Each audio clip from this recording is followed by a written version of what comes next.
Sure. I'm John Hunter. I'm on the board of the Oregon Community Rights Network. And tonight, as part of our Water is Us webinar Wednesday series, we're honored to have our presentation. Yes, Bob Hoenhe is with the Crater Lake Wilderness proposal. He's on the Wilderness Committee of the Umpqua Watersheds. Bob's been at this a long time. He's a longtime wilderness advocate, a water protector, and he's been active in the watersheds for the Umpqua Watersheds a long time. This is a proposal of kind of really immense importance, as Bob will get into. It not only will it protect about 500,000 acres of wilderness, it would also provide protection for 6 different watersheds, which is very significant and very important. And that's one of the reasons that we wanted him on here tonight, because it's a proposal that will have significant impact on watershed protection for many areas of our state. So he gave this presentation to our Douglas County Community Rights Group on March the 22nd, and we were so impressed by his presentation that we invited him back to do it on the statewide level. So I will turn it over for Bob to get going with his presentation. Thank you, John. I appreciate that. And thanks for connecting us up with other watersheds people. I'm honored to be talking about this beautiful special place here on the earth in Southwest Oregon, Crater Lake Wilderness Proposal. Just want to say good luck with all you guys' project. I have your brochure right in front of me here. Protect Lane County watersheds, and your mission statement lines up with Umpqua Watersheds mission statements. So it's really good to work together and reach out over each of our watersheds to help each other out and support each other. I believe is really an important thing. And basically, the name of our group here is Umpqua Watersheds. And if you're not familiar, I'd just like to go down. There's a list of, I'm in the watersheds, a building right now. It's right downtown on Main Street. The Wilderness Committee that's been working on this. So this is a total teamwork project for this Crater Lake Wilderness proposal. But besides the Wilderness Committee, I'm in the Wilderness Committee office right now. But we have an education committee that works with the schools. We have an outreach committee that works with our river festival, on Umpqua River Appreciation Day, which has been going on for 37 years. It's a statewide day on the 3rd Saturday of July every year to go out to your home river and celebrate. We've been doing the Umpqua River cleanup for 40 years. Watersheds, I think, is only 30. So we were doing that before watersheds. And we have a restoration committee. We work with the beavers and so forth. So we do quite a bit here at Watersheds. And so, of course, many of these projects overlap with each other. But we're just really lucky to live here in this beautiful area. Yep. And just one thing that crossed my mind, John, as you were introducing me that I hadn't really quite thought of before. And I just want to get it off my mind while you just kind of made me think about it. Those 6 iconic rivers that have origins in this area. When you think about the amount of land and the smaller watersheds that they contribute to all through Southwest Oregon, it just kind of dawned on me that we're talking about the Klamath River going off to like the south and southeast, which is a huge drainage and a lot of land right there. Then the Rogue River, as you wrap around to the south and toward the southwest more. And then you have the South Umpqua River going east of Canyonville, coming out, zigzagging all the way down through Roseburg and to River Forks Park, where it meets the North Umpqua River. And there's another river. And then you have Spring River, and then up toward the northern part of the proposed wilderness is Little Deschutes River. So when you think about that, it's like Huh. thousands of acres of Southwest Oregon are going to have the headwaters that have origins, not the whole watershed or anything like that, but are going to have origins in the public lands that we're trying to protect with this proposal. And so thanks for jarring my mind on that subject. It's a lot of land. It really takes up almost all Southwest Oregon. So that's a big piece of land to protect and everything that goes with it. There's the magic. Can you guys see it? Yeah. Yeah. Yep. Okay, there's the fragmented forest. Do you see that bar going across too?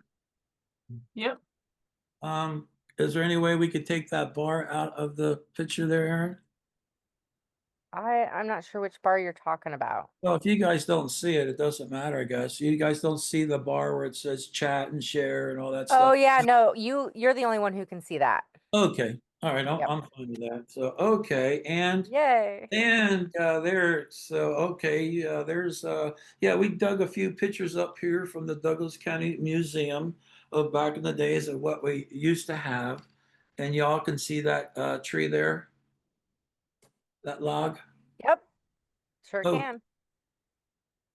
Alrighty, yeah, and I always make sure we talk about public land and private land because people get confused on that. And this here is private land in the Coast Range west of Roseburg. And you can just, doesn't take much imagination to realize how that degrades watersheds. And it's still going on private land a lot around Douglas County as we speak today. If you drive out Garden Valley, you can look at the Callahan Ridge, and there's just one clear cut after another. And that's the reason why this wilderness is so important, because it's land that we have more of a say over how it should be managed or not managed.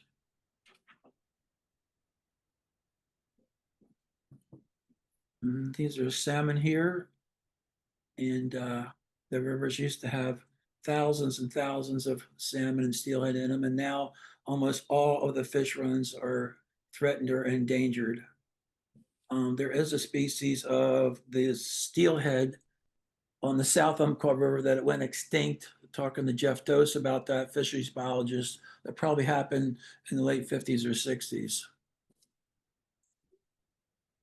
Here are some of the many values of wilderness. Y'all can read that and see that.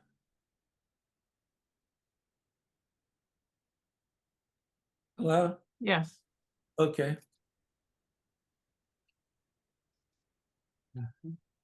Yeah, we've been doing slideshow presentations for years, and we've often had people from Northwest economic people from Eugene to Ernie. Ernie, what's his last name? Mimi? Yeah, we've had Ernie and some other people come down and so forth over the years and give talks about the economic benefits of wilderness. We have now 90 business endorsers that support the Crater Lake Wilderness proposal. And most of them are all locally here. And they support the wilderness. They know that having a healthy environment and a healthy goes along with a healthy economy.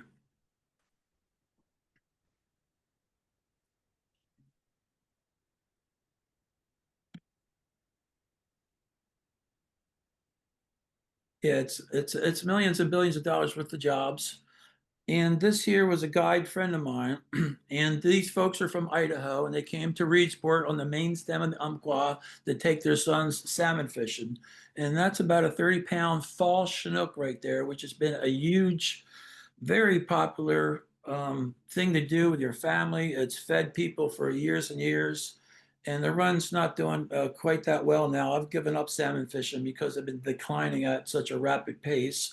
But these folks would come to town, stay at motels, pay local fishing guides, and spread that money around. And then those people would spread the money around and have to go get their dog vaccination at the veterinarian, and then they spread the money that way all around the around town. That's how it happens. People come to town to go fishing and see this beautiful area, and that has declined quite a bit. Climate change is a big part of what's going on now with the environment, and it's not very good, as you all know. You can see this was done by the Wilderness Society a few years back. And somebody pointed out to me that it's not just that accurate, but you can see how they have scaled the national forest there for taking carbon out of the air. And we're really dependent on our forests to do this. And you'll see coming up here in the slideshow of a 900-year-old Douglas fir tree up outside of Tiller in the South Umpqua watersheds. And when you think about that tree, it's been taking greenhouse gases out of the atmosphere for 900 years. And so most of the trees and forests that are in the wilderness proposal are very large and old. We work with local schools. This is the Phoenix Charter School here, and they were making up some artwork here to bring to the River Appreciation Day Festival. And as you can see, they used kind of string there to represent the rivers in the watershed. That's awesome. That's neat. Okay, the slideshow now here. This is a map here of the Cascade Crest going right down through Crater Lake. That'd be the Pacific Crest Trail. That's at the very top of the mountain. And if this wilderness proposal would go through, it would make nearly a 90-mile unbroken corridor from up near Diamond Peak and the Sawtooth Mountains all the way down to Brown Mountain and down towards Soda Springs Wilderness, which would be a great corridor for species that need a high elevation habitat. The green, light green on the map is the 1984 wilderness that the Wilderness Defenders got, a local group, and with Oregon Wild back in the 70s and up till 1984. That wilderness got the Boulder Creek Wilderness there on the North Umpqua River, then the Thielsen Wilderness area up toward Mount Thielsen, and then the Rogue-Umpqua Divide on the South Umpqua. So we have not had any wilderness designation since 1984, and that's way too long. The darker green areas that you see are in the wilderness proposal that we have now. And you can see some of them up there to the north and up on the North Umpqua River. I'm not sure, I wish I could point them out, but you're going to see other sites of them. But you can see they're quite fragmented, and some of them are additions to the wilderness areas that are already there. And they're going to create important corridors in between the habitat of wilderness and the proposed wilderness for the animals and for the plants and for the fisheries. That is all that green there overlaying the national park is the proposed wilderness we're talking about right now. It's 500,000 acres. It overlays the national park, 160,000 acres. Many national parks across the country are overlaid with wilderness for good reasons. If you subtract that 160,000 acres, you have about 340,000 acres of very high elevation, pristine headwaters of the 6 iconic rivers. If you look down to the right, you can see Sun Creek coming out of the national park down into Klamath Lake. And then to the southwest, there would be the Rogue River. Kind of hard to see the south and the North Umpqua. You'll see better shots as we go along.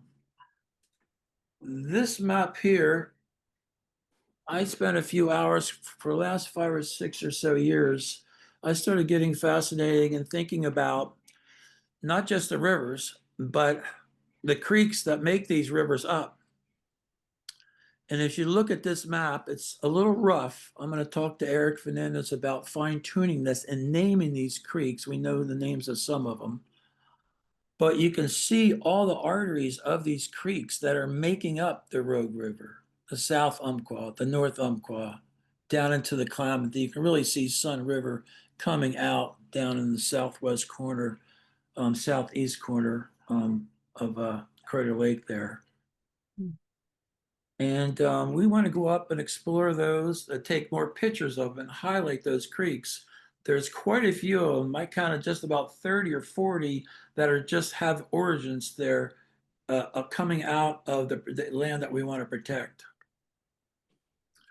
These are a couple of our mentors and local heroes, Frank and Jeannie Moore, who started Steamboat Inn in 1957, the year I was born. And they have been very, very helpful when it comes to all of our projects for protecting the Umpqua and taking care of this special place on Earth here. Frank has passed on. Jeannie is 99 now. And we've been so lucky to have them live here in this community because they've taught us not just to be great conservationists, but how to treat each other as human beings also. Jeannie helped start the Glide Wildflower Show 45 years ago, and these are some of her favorite plants that are up in the Limpy Rock area, which is not too far from Steamboat Inn, up the North Umpqua near Steamboat. Now we're going up the North Umpqua River, and we'll eventually get up toward Diamond Lake and then go a little bit to the north area of the Crater Lake Wilderness Proposal, and then come back down over Crater Lake and then come back down the South Umpqua River, and that'll be it. This is the Big Bend Hole, which is 10 miles up Steamboat Creek. Has anybody here seen this that I'm talking to? I don't think so. No, It's by far the most famous fishing hole. These here are summer steelhead, and years ago, people used to dynamite it. So it was called the dynamite hole for quite a few years, and that really, of course, destroyed them. And so this fellow named Lee Spencer, he and his dog right there started watching them just guarding them from being poached up there. And organizations like the North Umpqua Foundation Conservation Group and the Steelheaders and the Forest Service got involved, the state police got involved, and people supported Lee up to stay in a trailer up there. He usually go up there in about May. And those fish start coming up the river and coming to that hole in June, about June 1st. And years ago, by the time the rains came, there'd be about 500 in that hole, which that's looking like that what this shot was a while ago. Because these summer steelhead are in a lot of trouble now, just like many other steelhead in Western Oregon. So Lee kept an eye on these areas for a very long time. He has some reinforcements now. He wrote a book about it. It's been there for years. And he was like a Zen Buddhist fish counter slash just amazing. I mean, you'd talk to him, he wouldn't look over at you. You see, he's got a pencil there, and him and his dog Sid there, he would take notes. If a fish just jumped, moved around, he would make notes of it. I mean, he knew these fish practically by name, but what dedication.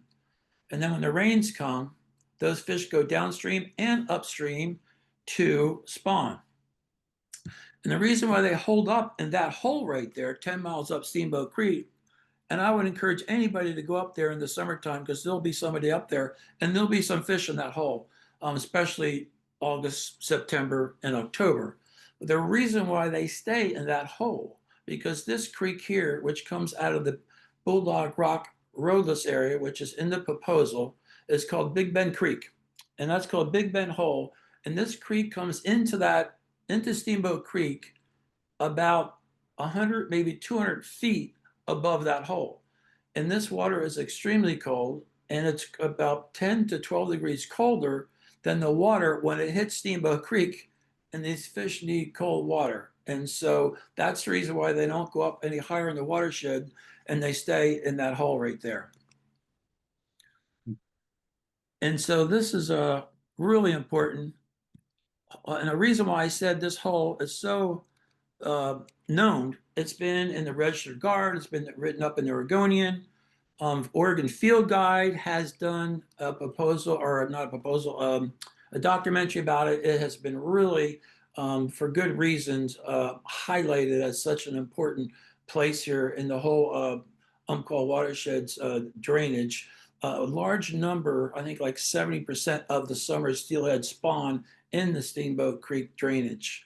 And that has been made. Steamboat Creek is a beautiful drainage. and now is called the Frank and Jeannie Moore Wild Steelhead Sanctuary by the federal government. It's a proclamation. Senator White and Senator Merkley and Mr. DeFazio all helped out with that. They were all very close with Frank and Jeannie for years and years. And Frank and Jeannie have done so much for this beautiful planet and for the Umpqua over the years. They got that drainage named after them. And so this comes out of the Bulldog Rock area. And one day I told Frank we wanted to go up to see the headwaters of it. And, well, he actually told us where the headwaters was. And this is what it looks like, the headwaters of that Big Bend Creek. It comes off the north side of Bulldog Rock, which is about 5,000 feet, way up high.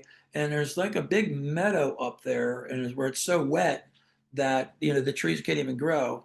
And it faces off to the north, and then it drops into this huge canyon, and then it goes due north, and then it makes a big bend to the left, which would be to the west, and then jumps Big Bend Creek. That's how it got its name.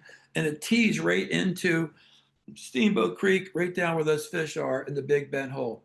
But you can see the size of the trees up here. Just an amazing spot. The water is extremely cold where it's coming out of the water, or excuse me, coming out of the ground. And it will be protected by this wilderness. If this wilderness proposal goes through, this is kind of places that will be protected. And what we love about wilderness, it'll be protected long after many of us are gone here today. It'll be for future generations to enjoy it and enjoy all the values, all the ecological services it provides, like the summer steelhead that we've seen earlier here. That's looking north. It doesn't really show you that canyon, but there's a big canyon there. This is Bulldog Rock from one of the airplane flights we took over. We took 3 of them over the years. Got to mention Dave Stone took this picture, a wildlife photographer, taught at Lane Community College for photography for 29 years, a dear friend. Does anybody know Dave up there? I'm familiar with him. Isn't he with now with Douglas Fir National Monument? Yes, that's him. And he was the president and really got that thing going. Yeah, Yeah. it's my heart up to think about Dave. He's had a lot of challenges, and he's done more with his challenges than most people even dreamed of. And yeah, Dave took that shot. This is back at the North Umpqua River, and this is the Deadline Falls right here, which is the glide east of Isle Park. And if you go there this time of year, the springers are jumping up that falls right now, the spring Chinook on the North Umpqua, which are in a little bit better shape than some of the other rivers. Right across the river, just on the other side of the North Umpqua River, what you just seen up Steamboat, that's going north, toward Oak Ridge. And now we're on the south side of the North Umpqua River. And this is another poster child, beautiful roadless area, Twin Lakes. And there's 2 beautiful lakes up there and campgrounds around it, hikes. This is one of the wilderness campouts that we do with the younger folks, and scientists come up there and talk to them and lead hikes up there every year. Watersheds has been doing that for probably nearly 20 years at least. And some of those folks are the AmeriCorps people that we used to have until their funding just got cut away here recently. Recreation on the North Umpqua River. Have any of you kayaked or floated down the North Umpqua? Yeah.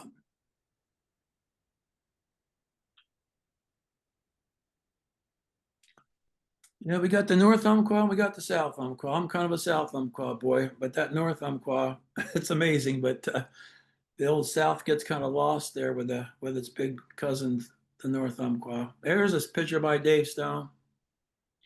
This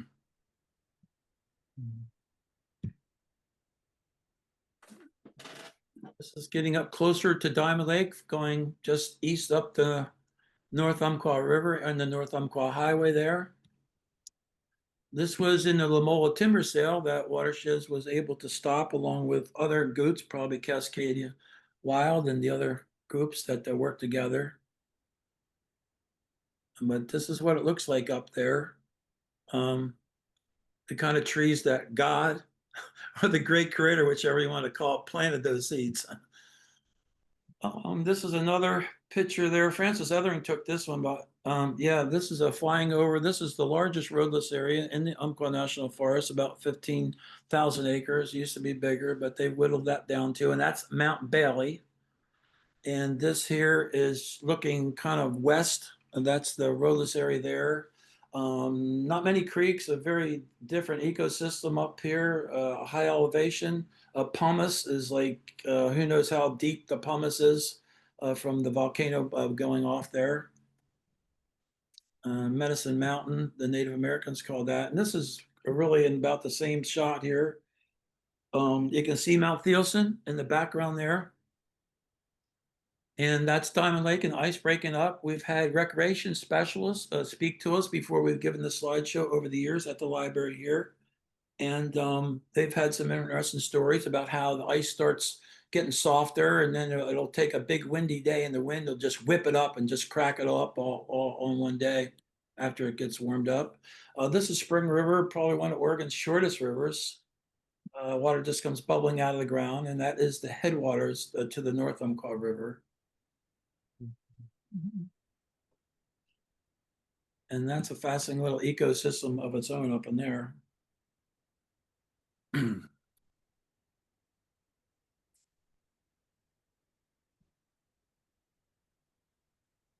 This is here is heading up toward Indigo Lake into the northern part of the wilderness proposal toward Diamond Peak.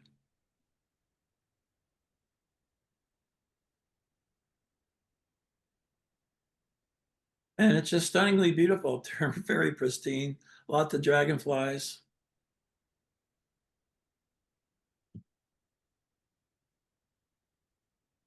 And that would be Indigo Peak there. I'm a little less familiar with this area up here because I'm a South Umpqua River Board. I got my mail at the Dillard Post Office for 40 years down where Roseburg Lumber's had its big mill and home for a long time. And so since I kind of lived along the South Umpqua River down there, back in the pretty much mid 80s, I knew that North Umpqua River had the North Umpqua Foundation and the steamboaters. So I thought I would adventure up the South Umpqua River and look around and see what was up there. And you'll get some pics of that coming up pretty soon because it's stunningly beautiful up there. Has anybody ever been to Miller Lake? I have. You got one up on me. It's on my bucket list to go there. And on the west side of that, which we're over here looking at that from the east, the airplane's off to the east here. That side there would be part of the wilderness proposal, would come right down to the lake, the new Crater Lake Wilderness Proposal. Now we're back over on the west side looking at the Mount Thielsen Wilderness area. And this is another photographer, Dan Amos, who lives in Camas Valley, who's a professional photographer. And Tim Ballard shared that airplane with Chuck Snouts. And Tim took this trip up there with Tim. We took off from the Roseburg International Airport. I personally got to face my fears of height and face being claustrophobic all at once by hopping in that airplane. Thank you, wilderness. It was a little spooky, but I'm glad I did it.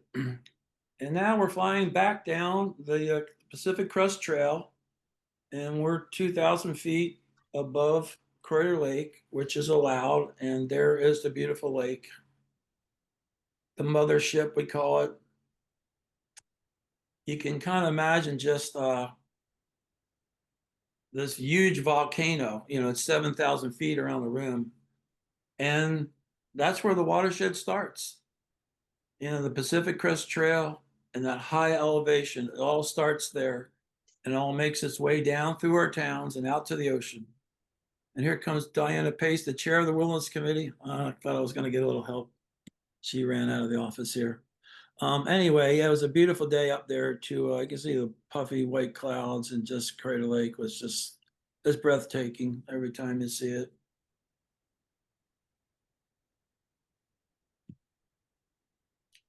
This here is Sun Creek coming out of the actual national park. And a friend who grew up around here, a fishing buddy, Chris Allen's a fish biologist up in Portland.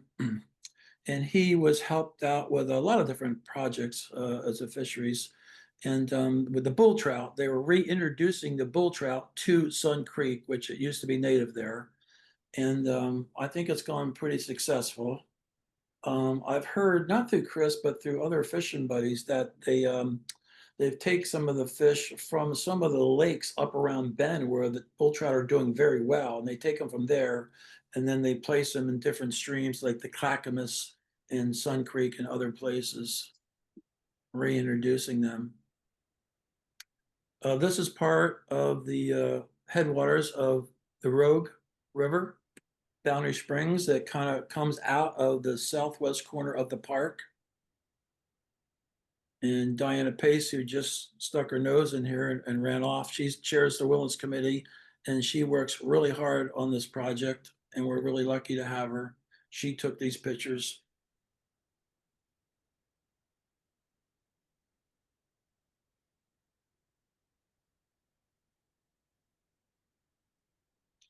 Just Now, gorgeous. from my home turf up here, this picture was taken by Tim Palmer from Port Orford, and his wife Ann are very active when it comes to the River Democracy Act.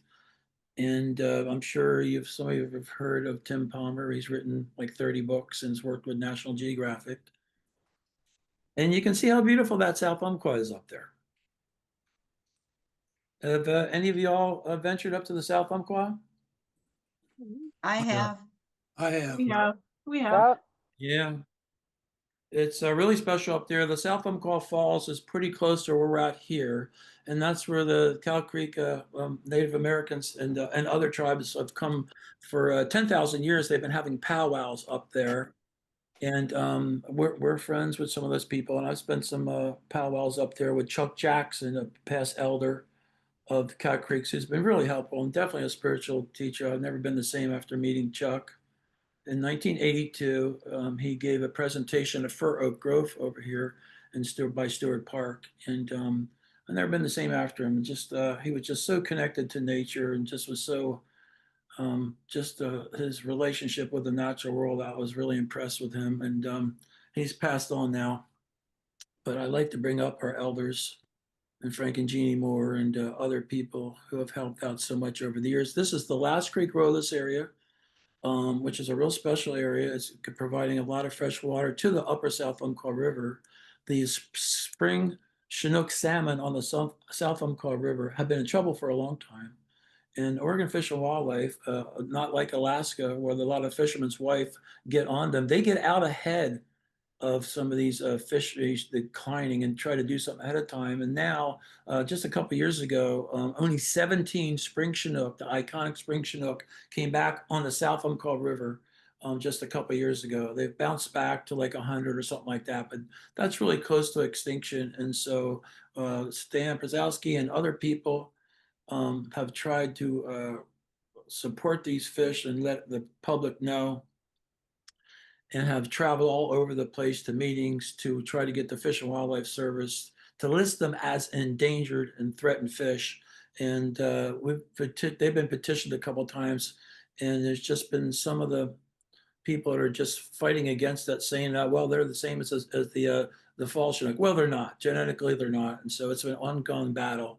But there's people really in the trenches that are working really hard to help this beautiful species out. This last creek roadless area, this is it from the air here again. And Dave Stone probably took this shot. And this here is Last Creek. And this here is after the 2002 Tiller Complex fire. And one thing, this is the first time I've done this Zoom like this. And I don't like it as much as being in front of people and having a little laser thing so I can point out things to you and stuff like that. But there's two buttes. Can you see them at the top? There's two rocky buttes.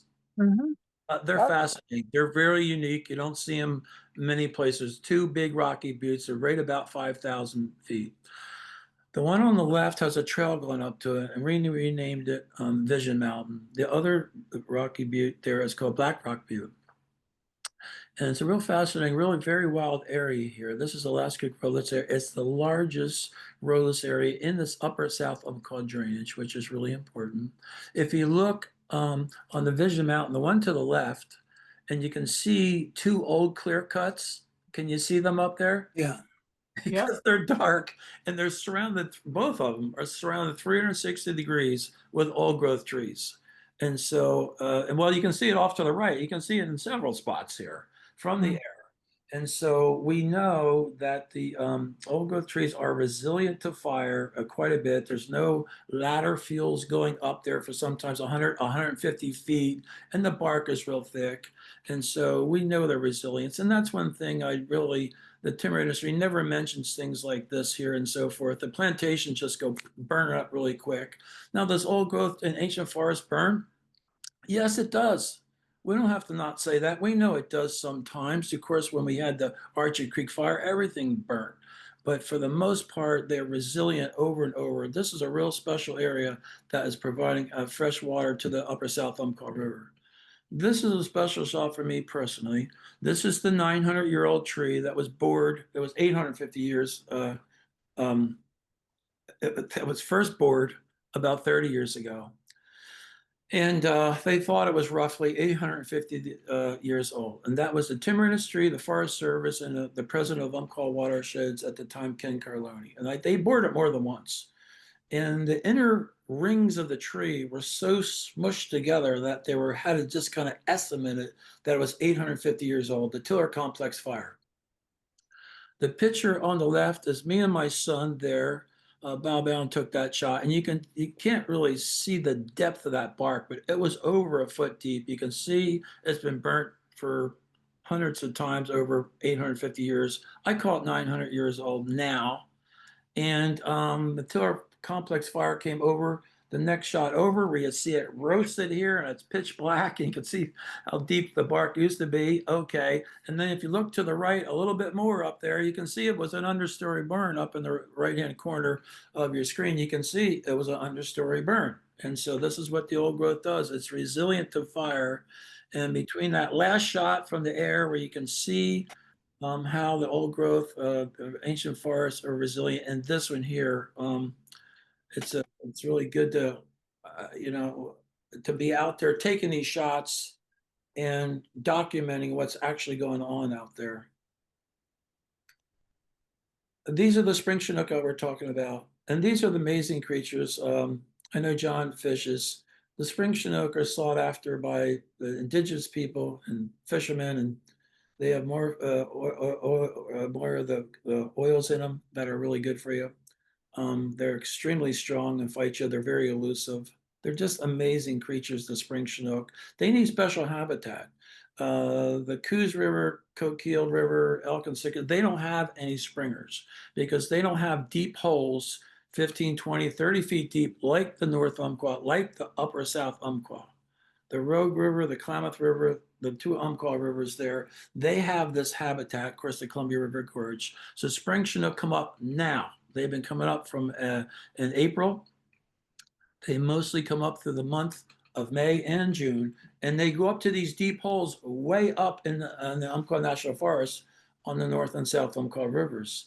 And then they stay there and don't spawn until late September, October, when the fall chinook come in behind them and spawn down in the lower land. So they spend May, June, July, August, September. They spend 5 months up there in these deep holes. They don't eat. They don't think about nothing but having to go up there and spawn, and then they die afterwards. So they're just a whole nother creature.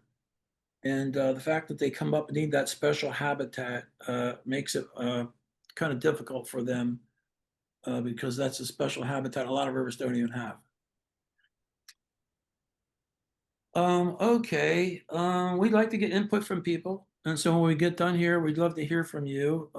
A young girl who's going off to college in Maine came to a meeting once. Her name is Ruby, and she's studying back there in Maine. And we asked her at the end of the at the end of the Wilderness Committee meeting, what she thought. She said, well, you should have more animals that need these areas to live, their habitat, their home.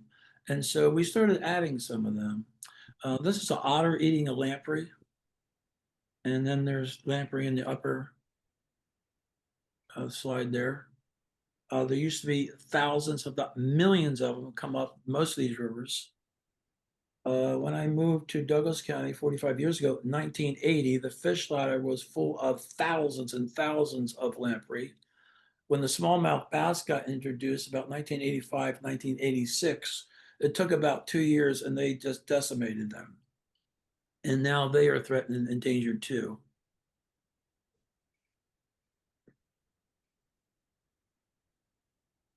There's a fish biologist named Richard Gross who does underneath the water photography.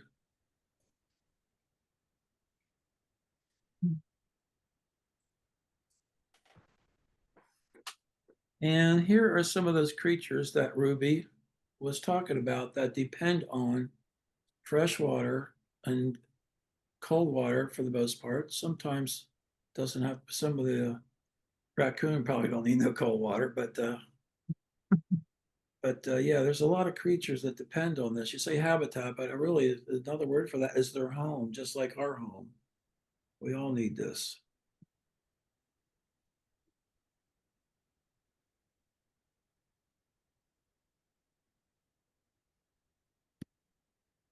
Okay, here's some of the thank yous from the Wilderness Committee and Oregon Wild Environment. Oregon has been involved with the National Parks Conservation Association, has been very supportive of the Crater Lake Wilderness proposal. There's the names of the pilots and all the photographers, which we're very thankful. We also always want to thank the Patagonia store in Portland because they have been really supportive. We have done the slideshow there several years back. Yeah, And great pictures. yes, thank you. Some of these are mine. I've become a wildlife photographer, wildlife guide. I'm a certified fishing guide, but I don't take people out fishing. I take people out to like ecotourism for seeing wildlife and relaxation and so forth. So some of these are from me spending a lot of time on the river. Nice. Yeah, I'm quite enjoying that. It's just the season's just starting now. Does anybody have any questions?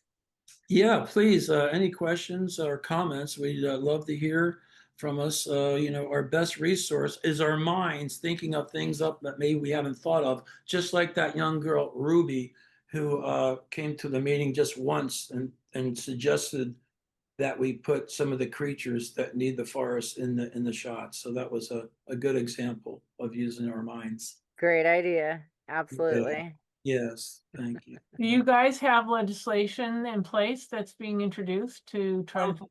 Yeah, well, that there, we, you know, we consult, we've been on Zoom calls with Andy Kerr, who's helped written up these bills before. And of course, Eric Fernandez, there's no world that's going to happen without Eric because he coordinates all of the wilderness proposals, just like he's doing the River Democracy Act with all the foundations, Pew Foundations, and a lot of the different foundations and staff people that support public land protection. And so we have talked to Senator Wyden personally, Senator Merkley, and Val Hoyle knows about it. We have talked to their aides. And so we continue to just build community support and get more business endorsers. We'd like to get there's some other groups that have, you know, we're just a small group here and we haven't just gotten the kind of grants that some of the groups get. And so we've had a staff person on and off. We need to raise some money to have a staff person here because it takes so much public support. These bills, oh my God, I was on that River Democracy Act for about 2 years on those calls on and off, but the amount of time and support that staff go into the building the public support with the senators that have to introduce the bill, it's just really quite amazing. They're still working on it, you know, 3 or 4 years later. I see they're still having their calls, and so it takes a lot of support. And so if any of you guys are interested in supporting, we appreciate any support, letting Senator Wyden and Merkley particularly, that you support this and so forth. We appreciate your support. Yeah. Excellent. yeah, Well, thank you so much. We're coming up on 7 o'clock. We're actually past it now. Okay, Yeah. yeah. It was a So, great presentation, really Well, appreciate it. thank you so much for inviting me. guys. absolutely. Good luck with all your projects that you go on with the community rights across the state and up in Lane, Benton County, wherever you guys are. Good luck with everything. Thanks, Yeah, Alan. we'll stay in contact. Absolutely.